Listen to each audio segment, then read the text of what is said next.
Capítulo 4. La religión no tiene historia, es eterna. 27 de septiembre de 1970. Amén.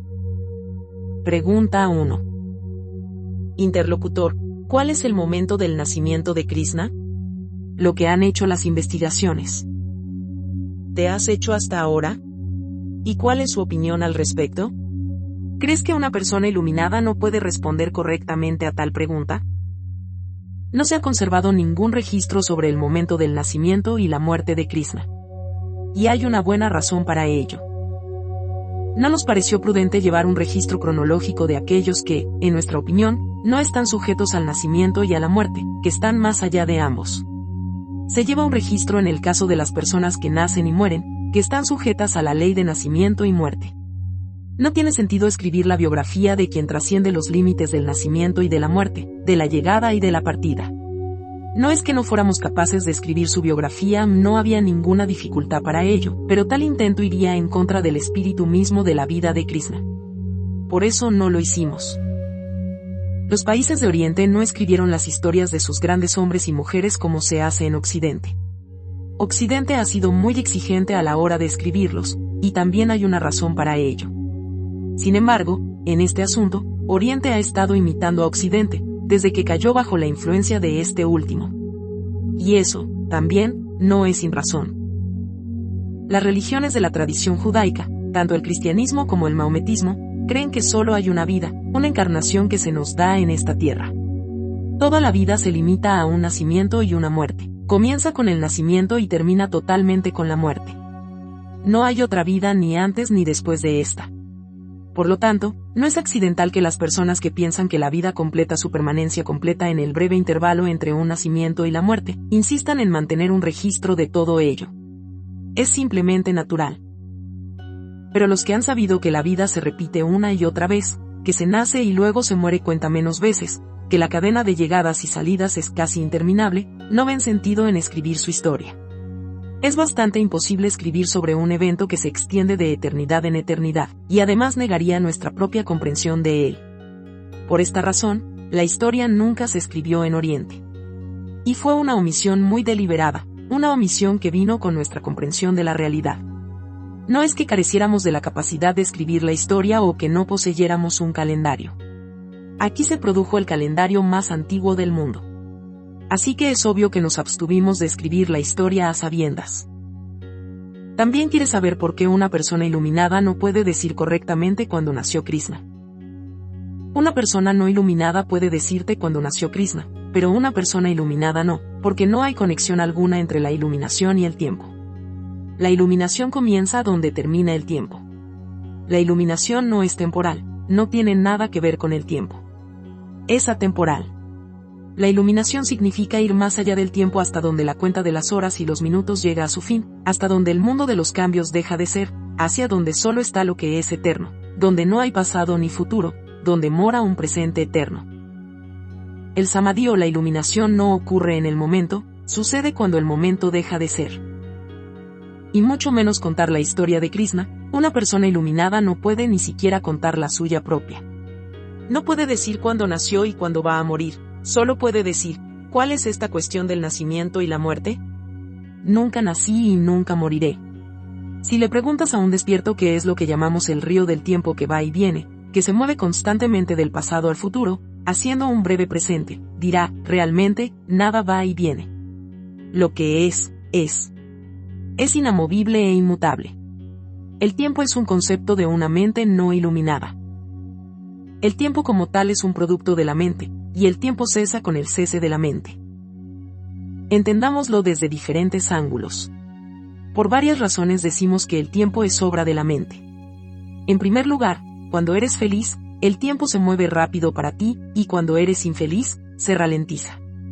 Cuando estás con alguien a quien amas, el tiempo parece estar en vuelo, y cuando estás con tu enemigo, el reloj parece moverse a paso de tortuga. En lo que concierne al reloj, va por su lado, ya seas feliz o miserable, pero la mente lo toma de manera diferente en diferentes situaciones. Si alguien de tu familia está en su lecho de muerte, la noche parece ser demasiado larga, casi interminable, como si no fuera a llegar otra mañana. Pero esa misma noche, en compañía de un ser querido, pasaba tan rápido, como si se tratara de una carrera. El reloj sigue siendo el mismo en ambas situaciones. El tiempo cronológico es siempre el mismo, pero el tiempo psicológico es muy diferente, y su medida depende de los estados cambiantes de la mente. Pero el movimiento del reloj que indica el tiempo cronológico no te concierne. Cuando alguien le pide a Einstein que explique su teoría de la relatividad, se dice que dijo, es muy difícil de explicar. Apenas hay una docena de personas en esta Tierra en este momento con las que pueda discutir esta teoría. Sin embargo, trataré de explicársela a través de una ilustración. A modo de ilustración, Einstein siempre explicaba que el tiempo es un concepto de la mente. Dijo que si a alguien se le hacía sentarse al lado de una estufa encendida, el tiempo pasaría para él de una manera diferente a como lo haría si estuviera sentado al lado de su amada. Nuestro placer y nuestro dolor determinan la medida del tiempo. Samadhi está más allá del placer y el dolor. Es un estado de bienaventuranza, y no hay tiempo en la dicha, ni largo ni corto. Por lo tanto, nadie que haya alcanzado el Samadhi puede decir cuándo nació Krishna y cuándo partió. Todo lo que alguien en el estado de Samadhi puede decir es que Krishna es, que su ser es eterno, eterno. No solo el ser de Krishna, el ser de todos es eterno, eterno. Todo ser es eterno. Dormidos en la noche, todos sueñan, pero es posible que no hayan observado que el estado del tiempo en un sueño experimenta un cambio radical de lo que es en sus horas de vigilia. Una persona se queda dormida por solo un minuto y en ese breve minuto sueña con algo que normalmente tardaría años en suceder en el mundo de la vigilia. Sueña que se ha casado con una mujer, que su esposa le ha dado hijos, que ahora está ocupado con los matrimonios de sus hijos e hijas. Eventos que tomarían años se comprimen en un minuto minúsculo. Cuando nos cuenta todo su sueño después de despertar, nos negamos a creer cómo pudo suceder. Pero dice que es un hecho duro. La mente experimenta un cambio en el estado de ensueño, y con él cambia el concepto del tiempo. Y el tiempo se detiene por completo en el estado de sueño profundo, que se llama el estado de Susupti en sánscrito. Cuando te despiertas por la mañana e informas que tuviste un sueño profundo la noche anterior, este conocimiento no se deriva del estado de sueño en sí, sino de tu conciencia de la hora en que te acuestas por la noche y de la que la dejas por la mañana. Pero en caso de que no lo sepas, no puedes decir cuánto tiempo dormiste. Recientemente visité a una mujer que ha estado en coma durante los últimos 9 meses, y sus médicos dicen que permanecerá en coma durante 3 años y también morirá en coma.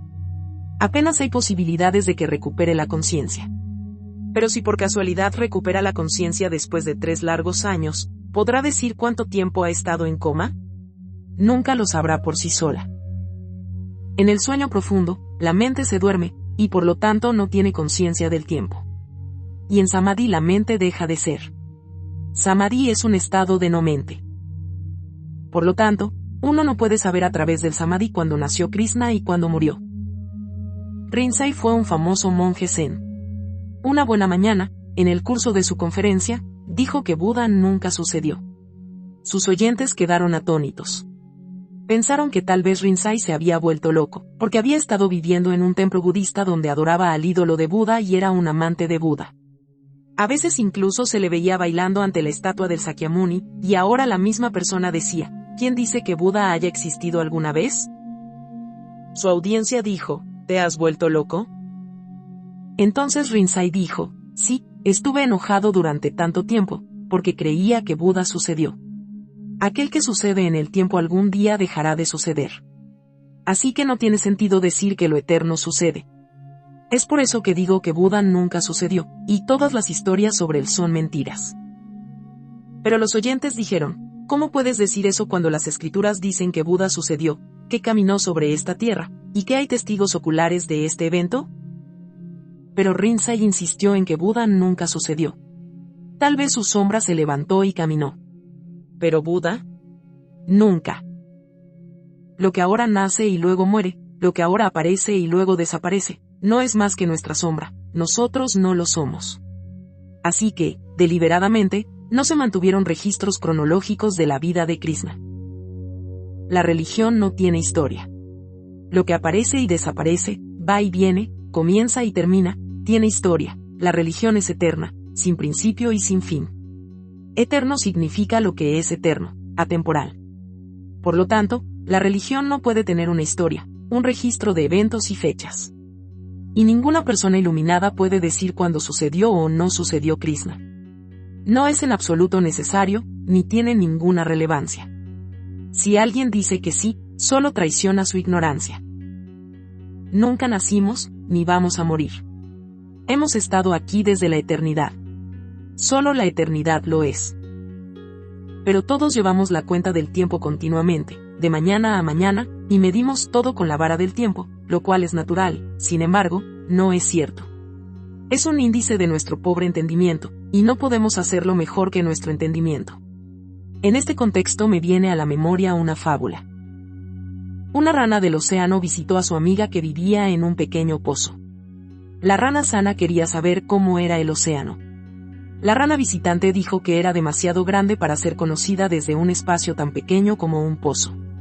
La rana del pozo saltó a la mitad del pozo y dijo, ¿tu océano es tan grande?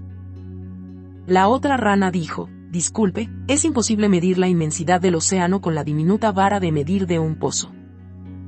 Entonces la rana del pozo dio un salto más grande, saltando de un extremo al otro del pozo, y dijo, ¿tan grande? Pero cuando la rana visitante negó con la cabeza, su amigo se enojó y dijo, pareces estar loco. Ningún lugar en toda la tierra puede ser más grande que mi pozo. Sin embargo, intentaré otra forma de saber qué tan grande es su océano. Y luego dio una vuelta a todo el pozo y dijo, no puede ser más. ¿Qué es esto? Pero aún así no logró convencer al visitante, quien volvió a decir, en comparación con el océano, este pozo no está en ninguna parte, es demasiado pequeño para hacer una medida del océano. La rana de pozo perdió los estribos y le dijo a su visitante, sal de aquí. No soporto esta tontería. ¿Alguna vez has visto algo más grande que este pozo? Incluso el cielo, del que se dice que es el espacio más grande, es tan grande como este pozo, no más grande. Siempre lo he visto desde aquí, no es más que el pozo. Todos vivimos en el pozo del tiempo. Aquí todo aparece y desaparece, va y viene. Aquí todo está fragmentado, algo se ha convertido en el pasado, algo es futuro, y entre el pasado y el futuro hay un pequeño movimiento conocido como el presente, que se va tan pronto como llega. Y queremos saber quién pasó en qué momento. En algún momento nos experimentamos aprisionados en algún pozo y queremos conocer ese momento y ese pozo. No, Jesús, Buda, Mahavira y Krishna no pueden ser encarcelados en un momento. Tratamos de encarcelarlos así, porque estamos apegados a nuestras limitaciones, a nuestros fragmentos. El día que la gente en Occidente crezca en entendimiento, se olvidarán por completo del tiempo del nacimiento y la muerte de Cristo. En este asunto, la comprensión de la gente de Oriente es mucho más profunda. Y ha dado lugar a muchos malentendidos en Occidente con respecto a nosotros. La forma en que vemos las cosas, la forma en que pensamos y decimos las cosas es tal que el mundo no puede entenderlas. Cuando alguien de Occidente quiere saber acerca de la vida de los Tirthankaras, se asombra al escuchar que algunos de ellos vivieron durante millones de años. ¿Cómo puede aceptarlo? Parece imposible. ¿Cómo podía creer que algunos de los Tirthankaras eran tan altos como los cielos? No puede ser así. No es cuestión de creer, es cuestión de entender. Si una rana de pozo quiere ser lo suficientemente audaz como para describir la medición de un océano, ¿qué dirá? Dirá que es igual a cientos de millones de pozos combinados. El pozo tiene que ser su vara de medir y tiene que haber una figura. Así que representamos la edad de lo eterno con una cifra de 1.000 millones de años. Y para describir la magnitud del infinito decimos que, mientras sus pies están firmemente arraigados en la tierra, su cabeza llega al cielo, incluso el cielo no es el límite. Es por eso que los que sabían decidieron dejar todas las medidas y no escribieron la historia de la religión. Krishna es inconmensurable, eterno. Y es inexpresable, más allá de las palabras. Pregunta 2. Interlocutor, si se pudiera mantener un registro de la vida de Cristo, sabemos que Él nació hace 1970 años. ¿Cómo es que no se dispone de un registro similar de Krishna? Era posible mantener tal registro y dependía de las personas que vivían con Krishna. Las personas que vivían con Jesús llevaban un registro de su vida, Jesús mismo no lo hizo. Si te fijas en un dicho de Jesús, entenderás lo que quiero decir. Cuando alguien le preguntó a Jesús si Abraham sucedió antes que él dijo, no, antes de que Abraham fuera, yo soy. ¿Qué significa? Al decirlo, Jesús negó el tiempo por completo. Abraham había sucedido miles de años antes de Jesús, pero Jesús dice, antes que Abraham fuese, yo soy. Las personas que vivieron con Jesús tenían un concepto del tiempo, estaban orientadas hacia el tiempo. No habían visto un océano, solo habían visto pozos. Así que pensaron que Jesús estaba diciendo algo misterioso, no entendieron que Jesús negaba el tiempo mismo. Alguien le pregunta a Jesús, ¿qué será lo especial en tu reino de Dios? Jesús dice, ya no habrá tiempo. Pero, de nuevo, sus discípulos no lograron entenderlo. Ni Jesús ni Krishna llevaron un registro de sus vidas, son las personas a su alrededor las que lo hicieron. Jesús no tuvo discípulos como los que vivían con Krishna. A este respecto, Krishna también fue extraordinariamente afortunado. Los discípulos de Jesús eran demasiado ordinarios, no podían entender a Jesús.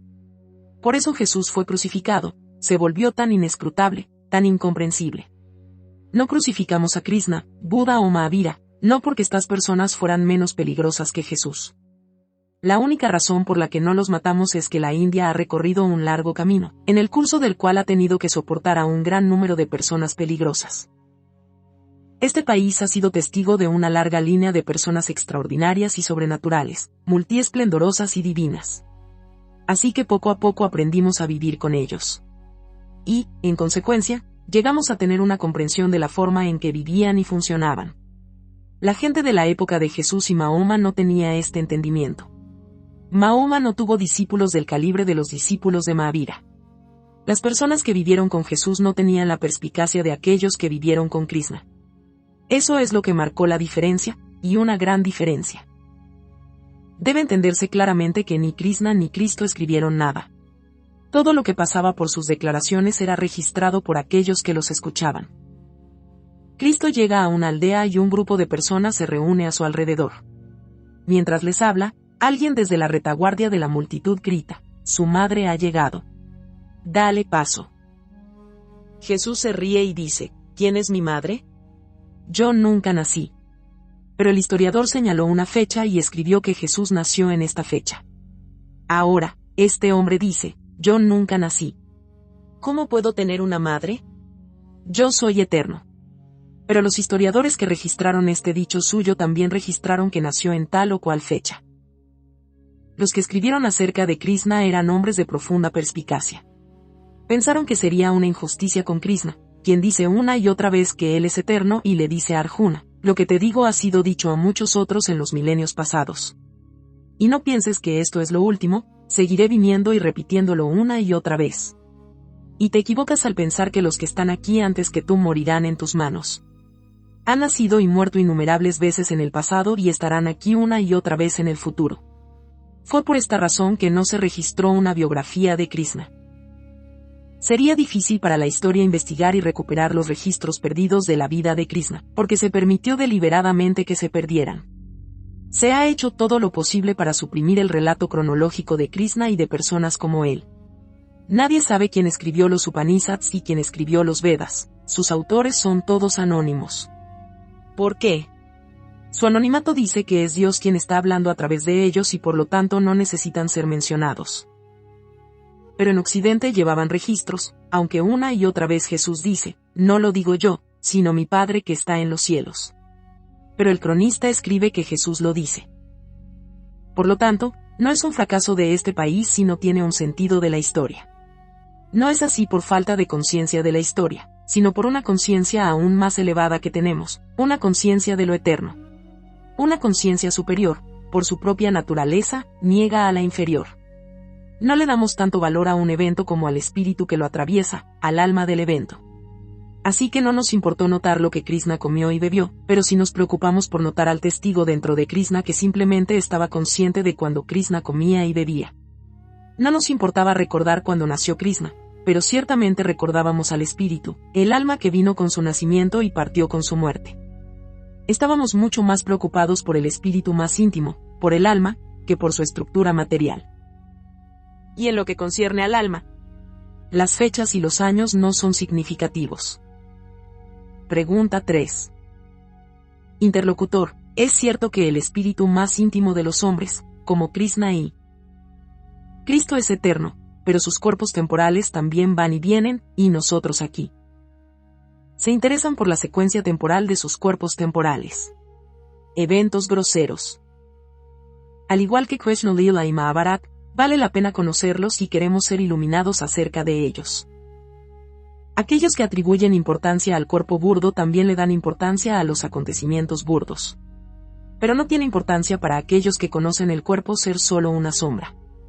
Krishna no acepta que él es su cuerpo visible a los ojos. Tampoco Jesús lo acepta como él mismo. Niegan que sean cuerpos, por lo que cualquier relato de sus cuerpos no comprenderá un relato de ellos. No se hicieron estatuas de Buda durante 500 años después de su muerte, porque Buda había prohibido a sus discípulos hacerlo. Había dicho claramente que no se debían hacer estatuas de su cuerpo físico. Así que sus seguidores no tenían forma de crear ídolos de Buda. Durante 500 años tuvieron que reconciliarse con la imagen desnuda del árbol Bodhi bajo el cual su Bhagwan había alcanzado la iluminación. Ni siquiera mostraban a Buda sentado bajo el árbol, solo se mostraba el espacio vacío que ocupaba. El cuerpo físico no es más que una sombra, por lo que no es necesario llevar su registro. Aquellos que llevaban tales registros lo hacían porque no tenían idea de lo sutil, de lo invisible. Lo burdo, lo físico, lo externo, se vuelve insignificante para aquellos que conocen lo sutil, lo interno, el alma. ¿Llevas algún registro de tus sueños? ¿Recuerdas cuándo soñaste y con qué soñaste? Sueñas todos los días y los olvidas. ¿Por qué? Porque sabes que son sueños. La vida de Krishna, que es aparente para nosotros, no es más que una sombra, un sueño. ¿Tenemos un registro de los sueños que tuvo Jesús? No, no lo hacemos. Tal vez llegue un día en que la gente pida un relato de los sueños de Krishna. Dirán que si alguna vez estuvo en esta tierra, debe haber soñado, y si no lo hizo, entonces el hecho de su existencia estará en duda. Si sucede en algún tiempo futuro que los sueños se vuelven importantes para alguna comunidad y mantienen un registro de sus sueños, entonces no se creerá que aquellos que no tienen tales registros han existido en absoluto. Lo que conocemos como nuestra vida burda no es más que un sueño a los ojos de Krishna, Cristo y Mahavira. Y si las personas que viven con ellos también lo entienden de la misma manera, entonces no hay ninguna necesidad de mantener un registro de tales sueños. Y es por esta razón que no tenemos una biografía de Krishna. Esta ausencia de una biografía habla por sí misma, dice que su tiempo entendió correctamente a Krishna. Estaba diciendo que durante 500 años no se hizo ninguna estatua, ninguna imagen de Buda. Si alguien quería pintar su cuadro, pintaba un cuadro del árbol Bodhi con el lugar de Buda debajo de él dejado vacío. Buda era verdaderamente un espacio vacío. Sus estatuas y cuadros nacieron después de 500 años, porque para entonces todas aquellas personas que habían comprendido correctamente que la vida grosera de Buda no era más que un sueño habían desaparecido de la tierra. Y las personas que vinieron después de ellos pensaron que era necesario crear una biografía de Buda, detallando cuándo nació, cuándo murió, qué hizo, cómo se veía y cómo hablaba. Estos registros de Buda fueron creados mucho más tarde. Los que sabían no llevaban un registro, los admiradores ignorantes de Buda lo hacían. Tales datos son el producto de mentes ignorantes. Además, ¿qué diferencia habría si Krishna no hubiera sucedido? No haría ninguna diferencia. ¿Qué diferencia habría hecho en tu vida si él realmente hubiera existido? Ninguno. Pero usted dirá que realmente haría una diferencia para usted si él no hubiera sucedido. Pero yo digo que no haría ninguna diferencia. Si Krishna existió o no, no es la cuestión. La verdadera pregunta es si el ser más íntimo, el espíritu y el alma que Krishna simboliza, es posible o no posible. Lo que realmente nos interesa es si una persona como Krishna es posible o no.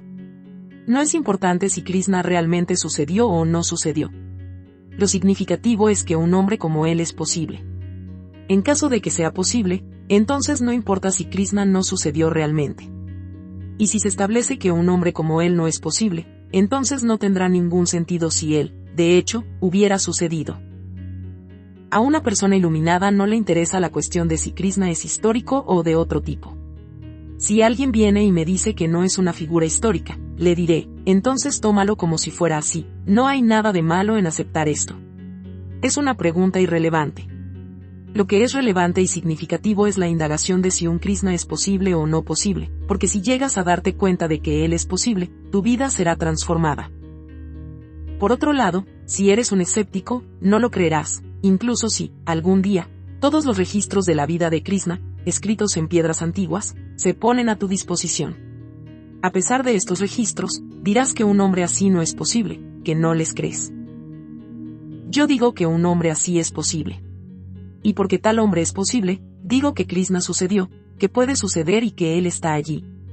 Pero es su ser más íntimo, su espíritu, su alma lo que es supremamente importante. Solo vemos el cuerpo, no vemos lo interno, lo que vive dentro del cuerpo. Por lo tanto, nos involucramos profundamente con lo externo, con el cuerpo. Buda se está muriendo, y alguien le pregunta dónde estará después de su muerte. Buda dice, no estaré en ninguna parte, porque nunca he estado en ninguna parte. No soy lo que tú me ves ser, soy lo que veo que soy. De modo que la vida exterior no es más que un mito, un drama, no tiene importancia. Y diciendo en voz alta y con eficacia que lo exterior no tiene significado alguno, nos negamos a escribir su historia. Y tampoco vamos a escribir esa historia en el futuro. Pero más tarde, la mente de este país se volvió débil y temerosa. Se temió que, en contraste con Cristo, que parece ser una figura histórica, Krishna tuviera un aspecto legendario y mítico. Si bien hay bastante buena evidencia que apoya que Cristo fue una figura histórica, no hay ninguna en el caso de Krishna. Así que este país se ha desmoralizado. Y nuestras mentes ahora han sido influenciadas por las mismas consideraciones que guiaron a los seguidores de Cristo a preservar su historia, por lo que estamos planteando preguntas sin sentido. Sería mejor que algún día volviéramos a reunir valor para poder decir a los cristianos que era muy lamentable que cuando un hombre como Cristo pasaba entre ellos, se ocuparan de recopilar y registrar los tiempos de su nacimiento y muerte. Era una pura pérdida de tiempo. No era necesario conservar información tan insignificante sobre una persona tan importante. Por lo tanto, les digo que no se preocupen por asuntos tan pequeños. Esta preocupación solo muestra la forma en que funciona tu mente, muestra que le das valor al cuerpo físico, a su nacimiento y muerte, a sus incidentes externos. Pero el cuerpo no es más que la periferia de la vida, lo externo. Lo que es realmente significativo es lo que yace en su centro, solo, intacto, libre de todas las asociaciones y apegos. El alma testigo en el centro es lo que es muy, muy significativo. Cuando, en el momento de tu muerte, mires hacia atrás en tu vida, verás que no es diferente de los sueños. Si, incluso hoy, miras hacia atrás en la vida que has vivido, te preguntarás si fue real o el material de los sueños. ¿Cómo sabrás si realmente lo has vivido o simplemente lo has soñado? Chuang Tzu ha hecho una profunda broma sobre la vida tal y como la conocemos. Una buena mañana se levantó de su cama y llamó a sus discípulos, diciéndoles que se enfrentaba a un problema complicado y quería que le ayudaran a resolverlo. Todo su monasterio se reunió a su alrededor y estaban desconcertados de que su maestro, que siempre les ayudaba a resolver problemas, ahora les pidiera que hicieran lo mismo por él. Nunca habían pensado que Chuang Tzu pudiera tener un problema propio. Entonces le dijeron, ¿cómo es que tienes un problema? Siempre pensamos que había sido más allá de todos los problemas y dificultades de la vida. Chuang Tzu dijo, el problema es tal que bien puede llamarse un problema del más allá. Anoche soñé que soy una mariposa sorbiendo las flores en el jardín. Los discípulos dijeron, ¿cuál es el problema en este sueño? Todos sueñan con una cosa o con la otra. Chuang Tzu dijo, el problema no termina con el sueño. Cuando me desperté esta mañana, descubrí que volví a ser Chuang Tzu. Ahora la pregunta es, ¿la mariposa que ahora sueña que se ha convertido en Chuang Tzu? Si un hombre puede soñar que es una mariposa, no debería haber dificultad en que una mariposa soñara que es un hombre. Ahora quiero saber la realidad, si soñé anoche o si la mariposa está soñando ahora mismo. Los discípulos de Chuang Tzu dijeron, está más allá de nuestra capacidad responderte. Nos han puesto en una situación difícil. Hasta ahora hemos tenido la certeza de que lo que vemos en el sueño es un sueño y lo que vemos mientras estamos despiertos es la realidad. Pero ahora nos has confundido totalmente. Entonces Chuang Tzu dijo, ¿no ves que cuando estás soñando en la noche te olvidas de todo lo que has visto en el día, como olvidas los sueños de la noche cuando pasas por las tareas del día? Y es interesante notar que mientras puedes recordar algo de tus sueños durante tus horas de vigilia, no puedes, mientras sueñas, recordar nada de lo que ves o haces durante el día. Si la memoria es el factor decisivo, entonces los sueños de la noche deberían ser más reales que los sueños del día. Si un hombre duerme, y duerme eternamente, ¿Cómo puedes saber que lo que estás soñando no es real?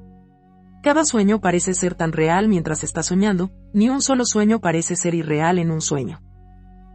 Para hombres como Krishna, lo que conocemos como nuestra vida, lo que conocemos como nuestra vida burda, no es más que un manojo de sueños.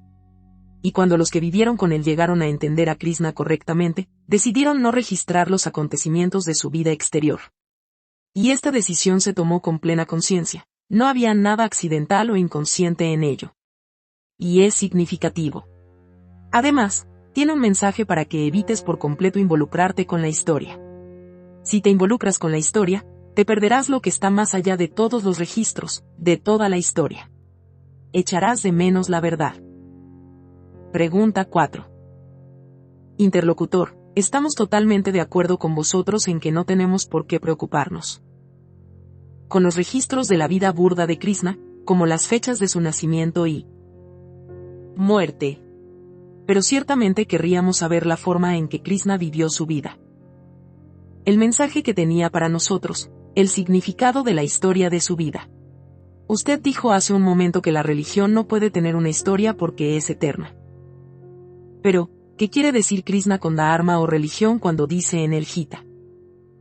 Que el propio Dharma, aunque sea cualitativamente inferior, es preferible a un Dharma alienígena, que es mejor morir en el propio Dharma que vivir con él. ¿Un Dharma alienígena? Él dice que todo Dharma alienígena es peligroso, y debería ser rechazado a toda costa. Si el Dharma es uno y eterno, ¿por qué habría de pensar Krishna que es necesario dividirlo en bueno y malo, en personal y ajeno? Era muy necesario que Krishna lo dijera. El texto sánscrito de su dicho es, Esvadarme Nidanam Sreya, Pararmo Vayavaa. Y tenemos que entenderlo desde varios ángulos. Aquí Krishna no usa la palabra Dharma para referirse a las religiones tradicionales como las de los hindúes, cristianos y maometanos. La palabra sánscrita Dharma realmente significa naturaleza propia, la naturaleza innata de uno, la naturaleza esencial de uno. Y es en este sentido que Krishna la divide en la naturaleza primordial o la naturaleza propia, y la naturaleza extraña, la naturaleza distinta a la propia. Se trata de la propia individualidad, ya que la propia subjetividad es muy diferente de la individualidad de los demás. Se trata de que seas verdaderamente tú mismo y no imites a otro, no trates de ser como otra persona, sea quien sea. Krishna dice aquí, sé inmaculadamente tú mismo. Sigue tu verdadera naturaleza y no sigas ni imites a ninguna otra. Él dice, no sigas a un gurú o guía. Sé tu propio guía. No permitas que tu individualidad, tu subjetividad sea dominada, dictada y sofocada por nadie más. En resumen, no sigas, no imites a ninguna otra persona. Tal vez la otra persona vaya a algún lugar en el que se encuentre su propio destino individual y subjetivo, que es su libertad, pero puede convertirse en tu esclavitud si la sigues. Está destinado a convertirse en una esclavitud para ti. La individualidad de Mahavira es suya propia, no puede ser la individualidad de ninguna otra persona. El camino de Cristo no puede ser un camino para otro. ¿Por qué? A donde quiera que vaya, solo puedo ir como yo mismo, puedo ir como estoy. Es cierto que al llegar a mi destino, el yo desaparecerá. Pero el día que desaparezca el yo, el otro, el él, también desaparecerá. Y el estado de naturaleza o ser que alcanzaré entonces es eterno, eterno. Esta naturaleza trascendente es impersonal y oceánica. Pero en este momento no somos como el océano, somos como un río. Y cada río tiene que encontrar su propio camino hacia el océano. Al llegar al océano, por supuesto, tanto el río como su camino desaparecerán en el océano. Aquí Krishna está hablando con un río y no con el océano mismo. Arjuna sigue siendo un río que busca un camino para llegar al océano. Y Krishna le dice al río que siga su propio camino y que no trate de seguir e imitar los caminos de cualquier otro río. El otro río tiene su propio recorrido, su propia dirección y su propio movimiento. Y llegará al océano por sí mismo, por su propio camino. De la misma manera tienes que construir tu propio camino, tu propia dirección y tu propio movimiento, y entonces ciertamente llegarás al océano. Si hay un río, sin duda llegará al océano. Recuerde que un río nunca se mueve por un camino prefabricado, siempre crea su propio camino hacia el océano. La vida, también, no sigue un camino prefabricado, no puede. La vida es como un río, no como un ferrocarril. Por supuesto, cuando sigues a otro, imitas a otro, siempre hay alguien dispuesto a proporcionarte una hoja de ruta, una carta, que tiene que ser falsa y falsa. Y en el momento en que emprendes este viaje, te embarcas en un viaje hacia el suicidio. Entonces comienzas a destruirte a ti mismo y a imponerte una personalidad alienígena. Si alguien me sigue, primero tendrá que destruirse a sí mismo. Tendrá que tenerme constantemente en su mente, hará lo que yo hago, caminará como yo camino, vivirá como yo vivo. Entonces se destruirá a sí mismo y tratará de llegar a ser como yo. Pero a pesar de sus mejores esfuerzos por imitarme, nunca podrá convertirse en mí, serviré solo como una fachada, una máscara para él. En el fondo seguirá siendo lo que es, seguirá siendo el que imita, nunca podrá ser el que imita. Haga lo que haga, el enmascarado no puede convertirse en el enmascarado. Krishna dice que es mejor morir en la propia naturaleza que vivir en la naturaleza de cualquier otro, que la imitación es destructiva, suicida. Vivir como vive otro es peor que la muerte, es una muerte en vida. Y si uno muere de la manera en que es, significa que ha encontrado una nueva vida para sí mismo, nueva y sublime. Si puedo morir como soy, conservando mi individualidad, entonces mi muerte se vuelve auténtica, entonces es mi muerte. Pero todos vivimos vidas prestadas. Incluso nuestras propias vidas no son nuestras, reales y auténticas. Todos somos gente de segunda mano y falsa. Krishna representa una vida auténtica, una vida que es nuestra. Ser auténtico significa ser un individuo, conservar la propia individualidad. La palabra individuo es significativa. Significa indivisible, unido y uno. Hay gente por todas partes que está dispuesta a destruir tu individualidad, que está tratando de esclavizarte y convertirte en su seguidor. Es su viaje de ego, grapule su ego saber que tanta gente lo sigue. Cuanto mayor es el número de seguidores, mayor es su ego. Entonces sienten que son alguien a quien la gente tiene que seguir. Y luego tratan de esclavizar a los que los siguen, y los esclavizan en todos los sentidos. Les imponen su voluntad, incluso sus caprichos, en nombre de la disciplina.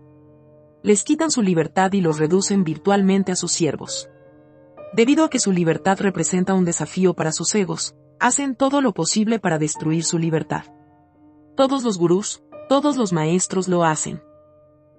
Esta declaración de Krishna es extraordinaria, rara, y tiene un significado tremendo. Ningún gurú, ningún maestro puede tener el coraje de decir lo que Krishna le dice a Arjuna, sé inmaculadamente tú mismo. Solo un amigo, un camarada puede decirlo. Y recuerda, Krishna no es un gurú para Arjuna, es su amigo. Está con él como un amigo y no como un maestro. Ningún maestro podría consentir en ser el auriga de su discípulo como Krishna lo hace con Arjuna en la guerra del Mahabharata. Más bien, un maestro tendría a su discípulo como su auriga, incluso lo usaría como caballo para su carro. Es raro que Krishna trabajara como auriga de Arjuna en el campo de batalla de Kurukshetra. Este evento dice que es una relación de amigos iguales, y en la amistad no hay nadie por encima o por debajo de ti. Y Krishna le dice a Arjuna que encuentre su propia naturaleza, su individualidad intrínseca, su ser primordial, su rostro auténtico, y que lo sea. Le dice que no se desvíe de su autenticidad, que no se diferencie de lo que es de ninguna manera. ¿Por qué tenía que decir esto? Todo el ser de Arjuna es el de un guerrero, un kshatriya. Cada fibra de su ser es la de un luchador, es un soldado. Y él está hablando el lenguaje de un sannyasin, un renunciante. Está hablando como un renegado, no como un guerrero, que realmente lo es. Si toma sannyas y huye a un bosque, y si se encuentra con un león allí, no rezará, simplemente luchará con el león. No es un brahman, no es un miembro de la intelectualidad. Él no es un vaishya, no es un hombre de negocios. Ni siquiera es un sudra, un obrero. No puede ser feliz con una búsqueda intelectual, ni con ganar dinero. Solo puede encontrar su alegría en la aventura, en el enfrentamiento de los desafíos, en la lucha. Solo puede encontrarse a sí mismo a través de un acto de aventura.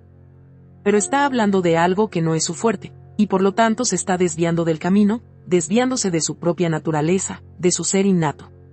Y entonces Krishna le dice, sabía que eras un guerrero, no un renegado, un escapista. Pero estás hablando como un escapista. Dices que la guerra es mala, que luchar es malo, que matar es malo. Un guerrero nunca habla este idioma. ¿Lo has tomado prestado de otros? Definitivamente no es el lenguaje de un guerrero. Te estás desviando de tu camino si estás tratando de imitar a alguien. Entonces te estás desperdiciando a ti mismo. Así que encuéntrate a ti mismo y sé tú mismo, auténticamente tú mismo.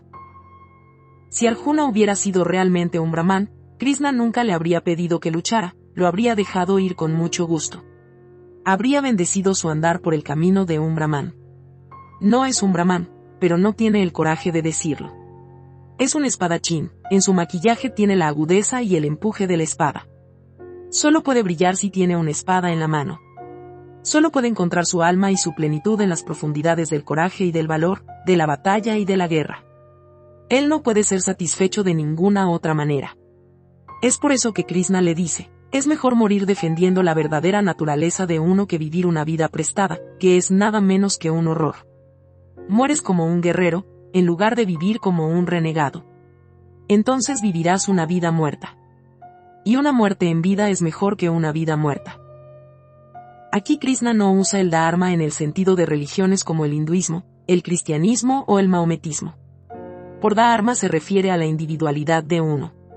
La India ha hecho 4 grandes divisiones o categorías sobre la base de la individualidad. Lo que se conoce popularmente como varna no es más que amplias categorizaciones de los seres humanos sobre la base de sus propias individualidades. Estas categorías no son específicas y excluyentes. No es que 2 brahmanes o intelectuales sean iguales, no lo son. Ni siquiera 2 kshatriyas o guerreros son iguales. Pero ciertamente hay una similitud entre los conocidos como kshatriyas. Estas categorizaciones se hicieron después de un estudio profundo de la naturaleza del hombre. Hay alguien que deriva la alegría de su vida solo a través del trabajo, es un trabajador, un sudra. No es que sea un ser humilde por el hecho de ser un sudra, es terriblemente erróneo pensar así, pero desafortunadamente esta interpretación errónea recibió una amplia aceptación, de la cual las personas sabias que la concibieron originalmente no son responsables. La responsabilidad debería recaer en aquellas personas ignorantes que impusieron sus interpretaciones equivocadas de varna a la sociedad. Los sabios solo dijeron esto, que hay personas que pueden encontrar su alegría solo a través del trabajo, a través del servicio. Si se les priva de su trabajo, serán infelices, perderán sus almas. Ahora viene una mujer y quiere masajearme las piernas. Lo hace por su propia alegría. Ni yo se lo he pedido ni ella va a sacar nada de mí. Y, sin embargo, debido a que el servicio es su fuerte, se siente tutelado. Recupera su individualidad, ella gana su alma. Alguien renuncia a la riqueza por el bien del conocimiento. Deja a su familia, se va a mendigar por las calles, incluso se muere de hambre por el bien del conocimiento. Nos preguntamos si se habrá vuelto loco. Un científico pone un grano de veneno mortal en la punta de su lengua solo para saber cómo sabe y cómo mata. Va a morir, pero es un brahman, está en busca del conocimiento. Morirá, pero descubrirá el secreto de ese veneno en particular. Tal vez viva o no para contarle al mundo sobre sus hallazgos. Hay venenos que matan al instante, pero un científico audaz puede tomar un veneno en particular porque a través de su muerte le dirá al mundo lo que es. Eso será suficiente satisfacción para él. Podemos decir que simplemente estaba loco por renunciar a 1000 placeres del mundo y morir para probar una especie de veneno. Había muchas otras cosas que podría haber elegido para una prueba científica. Pero esta persona tiene la mente de un conocedor, un brahman, él no obtendrá ningún gozo a través del servicio. Hay alguien cuyo genio brilla más en los momentos de guerra de cualquier tipo, que alcanza la cima de sus potencialidades en la lucha cuando llega a un punto en el que puede apostarlo todo, se siente realizado. Es un jugador, no puede vivir sin arriesgar. Y no se contenta con apostar cosas insignificantes como el dinero, sino que jugará toda su vida, donde cada momento pende entre la vida y la muerte. Solo entonces, puede llegar a su plena floración. Un hombre así es un kshatriya, un samurái, un guerrero.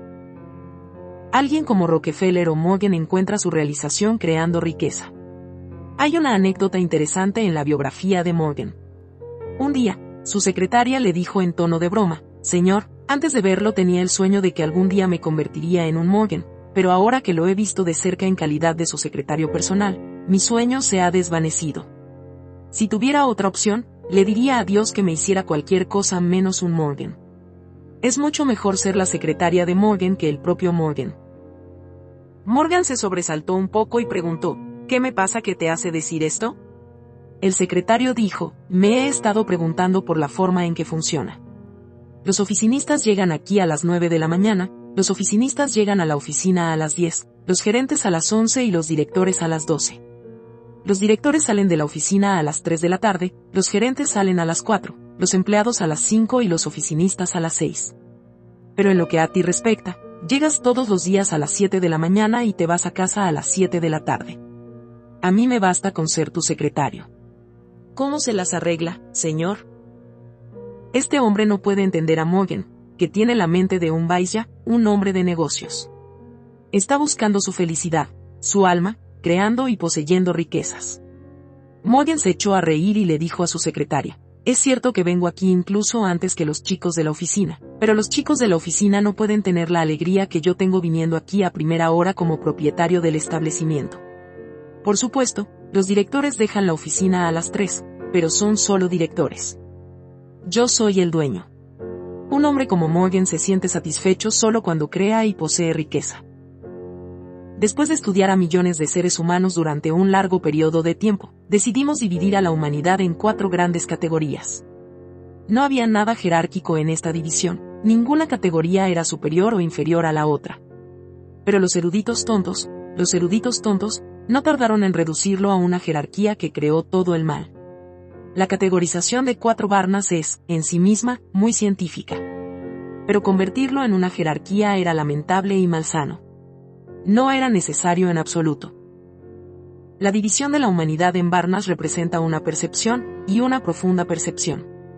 Por lo tanto, Krishna le dice a Arjuna: sabe bien quién eres. Es mejor morir defendiendo tu propia naturaleza que vivir como un hombre de segunda mano. Eso es una locura. De hecho, no caracteriza adecuadamente la naturaleza propia, después de todo, es solo una categorización amplia y aproximada. Realmente, cada persona es única y diferente, ni siquiera 2 son iguales. Dios es un creador, no un técnico, y solo crea cosas originales, cosas de primera mano. Nunca repite lo que una vez crea. Ni siquiera los poetas y pintores lo hacen. Si alguien le pide a Rabindranath Tagore que componga un poema como uno que compuso antes, él protestará: ¿crees que soy una bala gastada? ¿Crees que estoy muerto? Si repito una poesía significará que el poeta, el creador que hay en mí, ha muerto. Ahora solo puedo escribir otra pieza original. Ningún pintor que se precie repite sus cuadros. Una vez tuvo lugar un incidente muy divertido en la vida de Picasso. Alguien compró una pintura suya por $100,000 y luego se la llevó para confirmar que era original y no una imitación. El gran pintor dijo: es una imitación absoluta, acabas de malgastar tu dinero. El hombre se sobresaltó y dijo: ¿qué estás diciendo? Su esposa confirmó que era su original pintura. Mientras decía esto, la esposa de Picasso entró y le dijo a Picasso: te equivocas al decir que no es tu cuadro, es muy suyo. Te vi haciéndolo. Incluso lo firmaste, es tu firma. ¿Cómo se puede decir que es una copia? Picasso dijo entonces: no dije que no lo pintara. Pero es un remake. Hice una copia de una de mis propias pinturas antiguas, por lo que no es auténtica, original. No tiene nada que ver con Picasso el creador. Fue el imitador que hay en mí quien lo hizo. Cualquier otro pintor podría haberlo hecho. Así que no puedo decir que sea mi pintura auténtica, es una imitación de mi propia pintura. El primero era auténtico porque yo lo había creado. Este es solo una imitación. Dios crea, Él es la creatividad misma.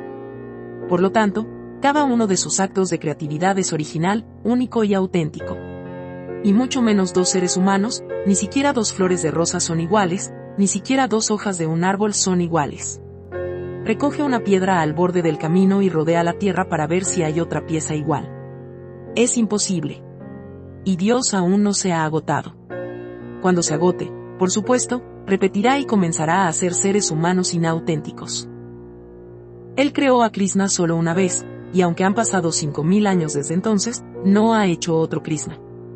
Ni lo va a hacer, nunca. Él creó a Mahavira solo una vez, el primer y el último Mahavira. Han pasado 2000 años, pero no ha repetido a Jesucristo. Ya al mismo modo, cada uno de ustedes es una creación única suya, y Él tampoco va a repetirlos. Y esta es tu gloria y grandeza. Nunca ha habido otra persona como tú en todo el pasado, ni la habrá en el futuro. Así que no te pierdas a ti mismo, a tu individualidad, a lo que eres. Dios no te creó a imagen y semejanza de ninguna otra persona, una copia al carbón de otra, te hizo completamente genuino y nuevo.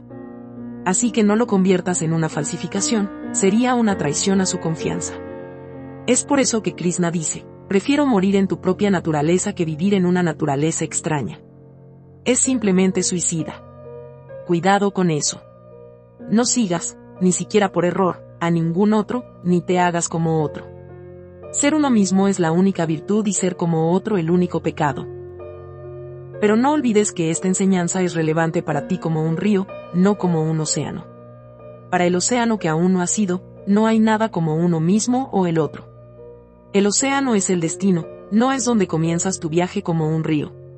Y tienes que comenzar tu viaje como individuo, como alguien. Y cuando llegues a donde no exista ni el yo ni el otro, dejarás de ser un individuo, simplemente no serás nadie. Pero recuerda, llegarás allí solo como tú mismo, no como alguien más.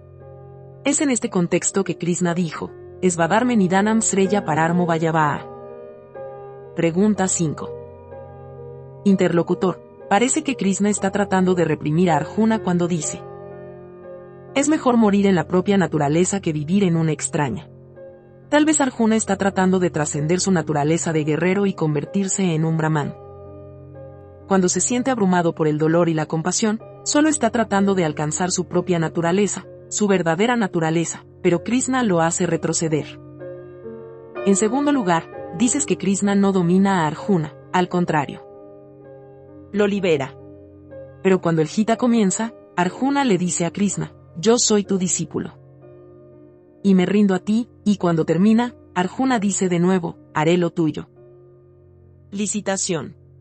¿No sugiere esto que Krishna ha estado tratando de imponerse a Arjuna como su maestro? En este contexto, hay algunas cosas que deben entenderse correctamente. Si uno conoce a Arjuna, aunque sea de pasada, no puede decir que no es un guerrero. Es, en efecto, un guerrero, es su individualidad distintiva, y su tristeza, su dolor, es algo momentáneo. No está triste porque va a matar a algunas personas, está triste porque va a tener que matar a su propia familia y parientes. Si no hubieran sido su propia gente, Arjuna los habría matado como moscas. No se aflige a causa de la guerra, ni a causa de la violencia, sino a causa de su apego a los del bando contrario.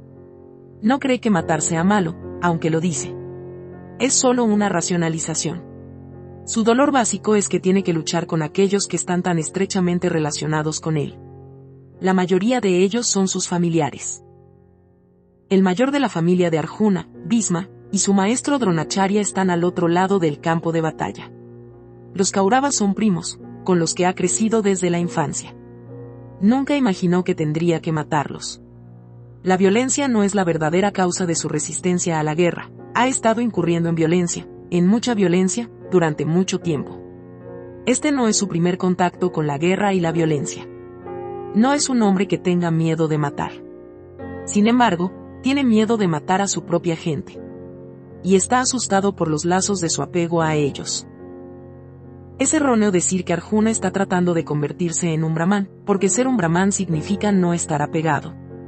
De hecho, es Krishna quien le está diciendo que se despoje de sus apegos. Si Arjuna hubiera dicho directamente que está en contra de la violencia, Krishna no habría tratado de persuadirlo para que luchara. No trataría de persuadir a Mahavira, que también es un kshatriya, un guerrero. No trataría de cambiar a Buda, que también es un guerrero. Es asombroso que todos los 24 tirthankaras de los Jainas sean kshatriyas. Ninguno de ellos pensó en nacer en otra varna que no fuera la de los kshatriyas. Lo que es realmente sorprendente es que la filosofía de la no violencia es el regalo de los kshatriya al mundo. Y hay una razón para ello. La idea de la no violencia solo podía echar raíces en un suelo profundamente impregnado de violencia. Las personas que habían vivido con la violencia durante generaciones eran los vehículos adecuados para la no violencia, y los kshatriyas se convirtieron en el vehículo. Krishna no pudo haber persuadido a Mahavira para que recurriera a la violencia, porque Mahavira no dijo que no mataría a su familia y parientes, no estaba afligido por ellos. De hecho, había renunciado a ellas, había renunciado a todo el mundo de las relaciones. Su posición era completamente diferente. Había negado totalmente la violencia como inhumana y sin sentido. Habría dicho, la violencia es irreligiosa. Si Krishna hubiera argumentado con el que, es mejor morir en la propia naturaleza, simplemente habría dicho, no matar es mi propia naturaleza, moriría antes de matar. Le habría dicho a Krishna, no me digas que mate. Matar es ajeno a mí. Si el Gita le hubiera sido predicado a Mahavira, él simplemente habría salido del carro de Krishna, se habría despedido y se habría retirado al bosque. El Gita no habría cortado el hielo con Mahavira. Pero los Gita tenían atractivo para Arjuna, quedó impresionado y cambiado por ello. El Gita le atrajo no porque Krishna tuviera éxito con él, sino porque le hizo cambiar de opinión porque era intrínsecamente un guerrero, porque la lucha estaba en su sangre y en sus huesos. Y todas sus distracciones de la guerra y la violencia que la acompañaba, y su dolor y tristeza, eran reacciones pasajeras causadas por sus profundos vínculos de clan. Así que Krishna logró disipar esos parches de nubes que habían cubierto temporalmente el cielo de su mente. Esas nubes no representaban su verdadera mente, no componían su cielo. Si fuera su verdadero cielo, Krishna no habría tratado de cambiarlo. Esto estaría fuera de discusión. Entonces el Gita no habría sido entregado en absoluto. Krishna habría sabido que era el propio cielo de Arjuna, su propia naturaleza propia. Pero el cielo no llega tan de repente. Toda la vida de Arjuna da testimonio del hecho de que su verdadero cielo es el de un guerrero, y no el de un brahman. Y sus desviaciones son como nubes transitorias en el cielo, que Krishna busca disipar. Si esa es su verdadera naturaleza, no hay razón para que Arjuna se aleje de ella. Esto es precisamente lo que Krishna le dice, es mejor morir en la propia naturaleza que vivir en cualquier naturaleza extraña. Y Arjuna tenía esto que decir, esta es mi verdadera naturaleza, que sería mejor morir que matar a otros. Perdóname, voy a salir de la batalla. La historia habría terminado ahí mismo. Krishna no le pide que asuma una naturaleza extraña, por el contrario, insiste una y otra vez en conocer su verdadera naturaleza y permanecer firme en ella. Todo el esfuerzo de Krishna, que recorre todo el Gita, está dirigido a hacer que Arjuna se dé cuenta de su propia naturaleza. No tiene ningún deseo de imponerle nada ajeno. La otra parte de su pregunta también merece consideración. Por supuesto, dije que Krishna no es un maestro, que es amigo de Arjuna, pero no dije que Arjuna no es un discípulo. Yo no dije eso. Arjuna bien puede ser un discípulo, y esta será una relación por parte de Arjuna. Él, por su parte, puede someterse a ser un discípulo, lo cual no tiene nada que ver con Krishna que, sin embargo, sigue siendo un amigo. Y Arjuna es realmente un discípulo, quiere aprender. Ser un discípulo significa estar dispuesto a aprender. Por lo tanto, un discípulo hace preguntas. Arjuna hace preguntas, indaga, porque quiere aprender. Y hay una manera de hacer preguntas como discípulo, tiene una disciplina propia. Para indagar y aprender, el discípulo tiene que sentarse a los pies del maestro, esa es una parte del aprendizaje, de ser un discípulo. Para indagar y aprender, primero es necesario que el discípulo sea lo suficientemente serio para aprender, que tenga la humildad para aprender, para saber. No es que Krishna quiera que él sea humilde y que se siente a sus pies, por su parte sigue siendo un amigo, él no es un maestro. Responde a sus preguntas como un amigo, es una cuestión de amistad con él. Y por eso se esfuerza en explicar las cosas con gran detalle. Si hubiera sido un maestro, fácilmente se habría enfadado por las largas preguntas de Arjuna, por sus persistentes dudas. Él habría dicho, ya basta. Deja tus dudas y haz lo que te digo. No es bueno cuestionar, dudar, tienes que confiar y obedecer a tu maestro. Tienes que pelear sin hacer una pregunta cuando te pido que pelees. No hace falta que me explique. No, Krishna siempre está dispuesto a responder y explicar todo lo que a Arjuna le gustaría saber. Un debate tan largo, una exposición tan elaborada como lo es el Gita, es prueba suficiente. Arjuna plantea las mismas preguntas una y otra vez, no tiene ninguna pregunta nueva, pero Krishna no se opone ni una sola vez. Ahora Kriyananda está haciendo lo mismo aquí. Ha estado haciendo las mismas preguntas una y otra vez. Pero eso no hace ninguna diferencia para mí. Cuando haces la misma pregunta una y otra vez, solo demuestra que aún no la has entendido. Así que seguiré explicándolo una y otra vez, no es un problema para mí. Es con este espíritu que el Geta se entregó con tanta extensión. Este Geta no es un regalo de Krishna, es de Arjuna, porque él sigue planteando una pregunta tras otra. Krishna tiene que responder a su persistente pregunta. Arjuna tiene una mente que quiere aprender, saber, y eso es muy significativo. Después de todo lo que se ha dicho y hecho en el campo de batalla de Kurukshetra, tiendes a pensar que Krishna impuso su voluntad a Arjuna y casi lo obligó a luchar. Se puede decir que Arjuna está haciendo todo lo posible por escapar, pero Krishna, a través de sus inteligentes argumentos, lo incita a luchar. Pero te equivocas al pensar así. La verdad es que todo el tiempo Krishna está tratando de liberar a Arjuna, de llevarlo a su libertad. Por eso le explica detalladamente lo que puede ser, cuál es su potencialidad, cuál es su naturaleza intrínseca. Él expone a Arjuna, él despliega a Arjuna. Y si, después de escuchar a todo el Geta, Arjuna se había decidido a luchar y había escapado, Krishna no iba a decirle, no te vayas. No había nadie que le impidiera escapar. Es significativo que Krishna, por su parte, haya decidido no tomar parte en la guerra del Mahabharata. El que no va a pelear está tratando de persuadir a otro para que pelee. Se mantiene completamente al margen de la guerra, no va a tomar las armas. Es extraordinariamente divertido que Arjuna sea persuadido a luchar por alguien que no va a luchar contra sí mismo. Sin duda, se trata de una cuestión de enorme importancia. Si Krishna tenía que imponerse a Arjuna, debería haberle pedido que lo siguiera y que no luchara. Y solo entonces pudo Arjuna tener una queja, que Krishna se estaba imponiendo sobre él. ¿Sabes que uno de los muchos nombres de Krishna es Ranchordas, que literalmente significa uno que es un renegado de la guerra?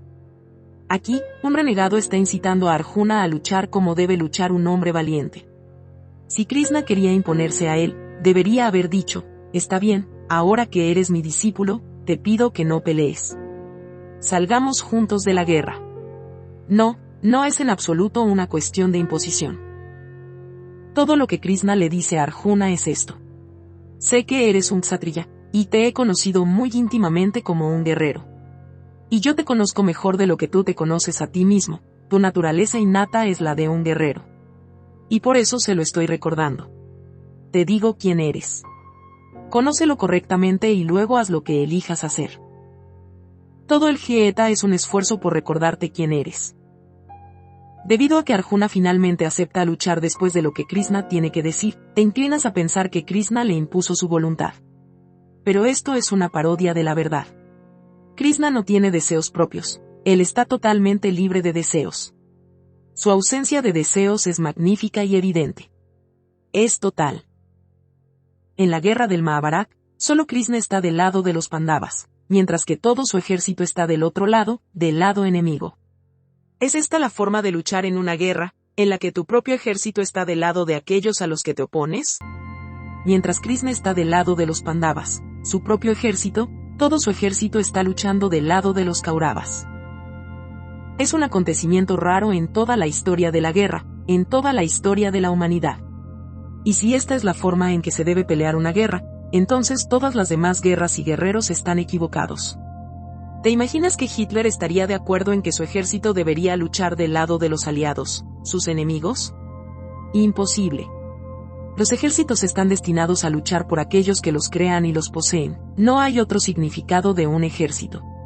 La mente de un beligerante hace todo lo posible para asegurarse de que todos sus recursos se utilicen para ayudarlo a ganar la guerra. El Mahabharata es un tipo extraño de guerra, donde Krishna está de un lado y todo su propio ejército del lado del enemigo.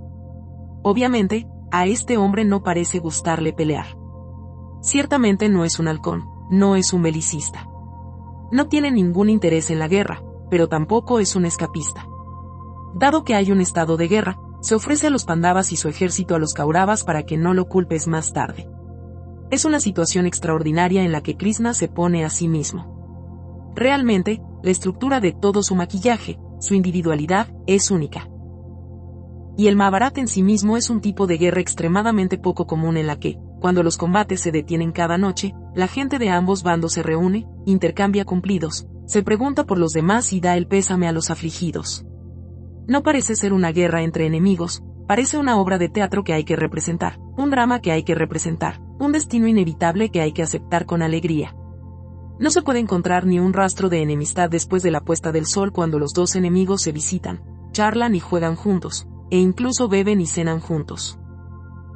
No solo Krishna, hay muchos otros que se encuentran en la misma extraña situación.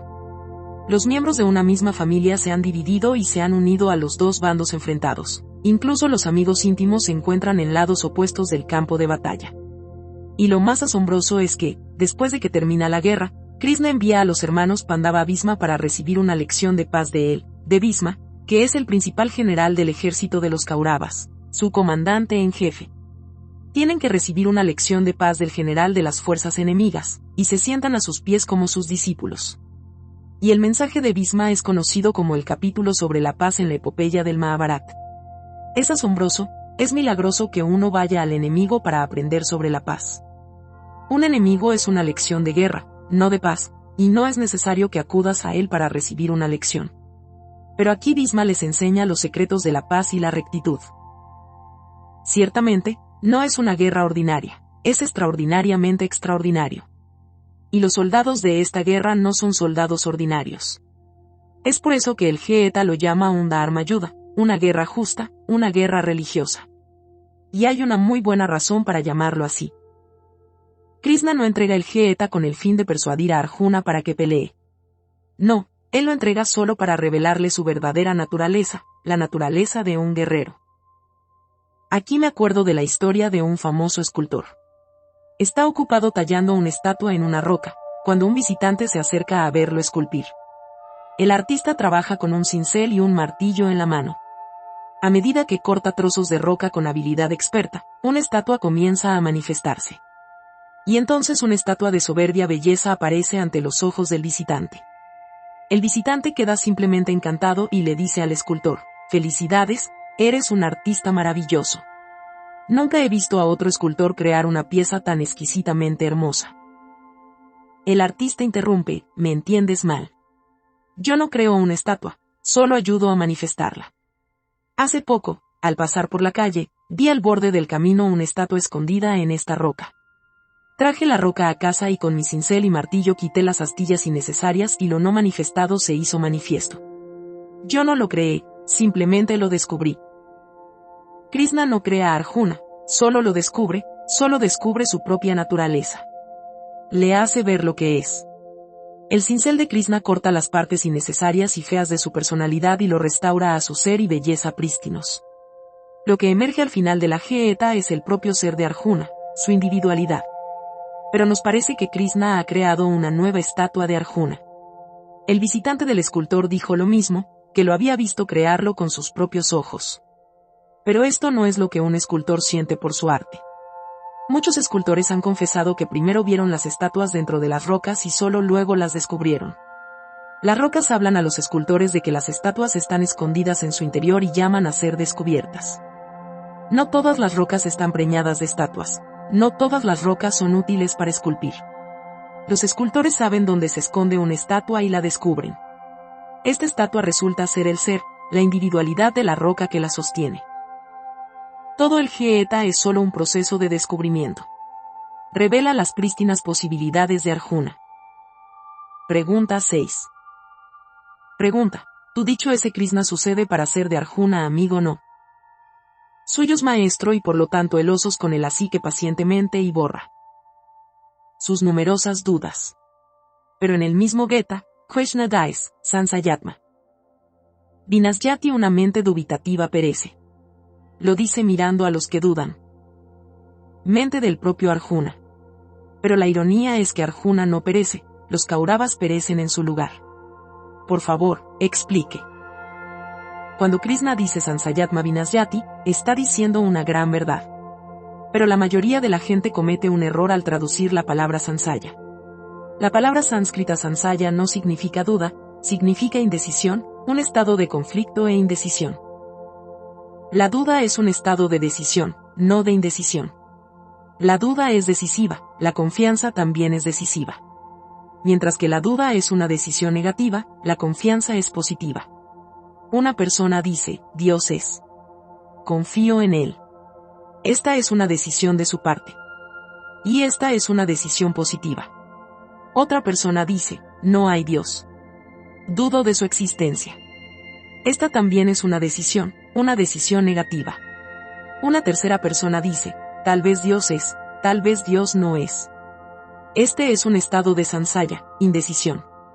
Y la indecisión es destructiva, porque nos deja a uno colgando de un hilo. En el Gita, Krishna le dice a Arjuna, no estés inseguro, indeciso.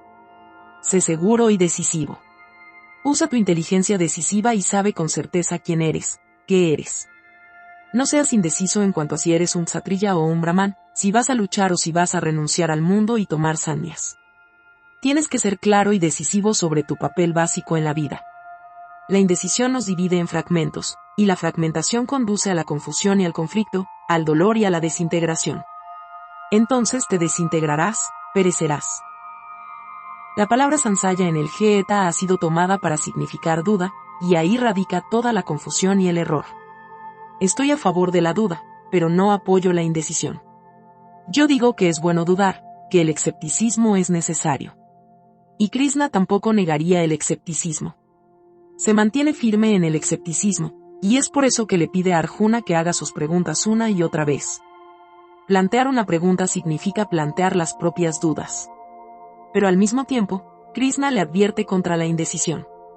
Le dice a Arjuna que no sea indeciso, que no permanezca en conflicto y confusión. No debe ser incapaz de decidir lo que debe hacer y lo que no debe hacer. No debe quedar atrapado en el atolladero de lo uno o lo otro, ser o no ser. Søren Kierkegaard fue un pensador importante del siglo pasado. Escribió un libro con el título Either or.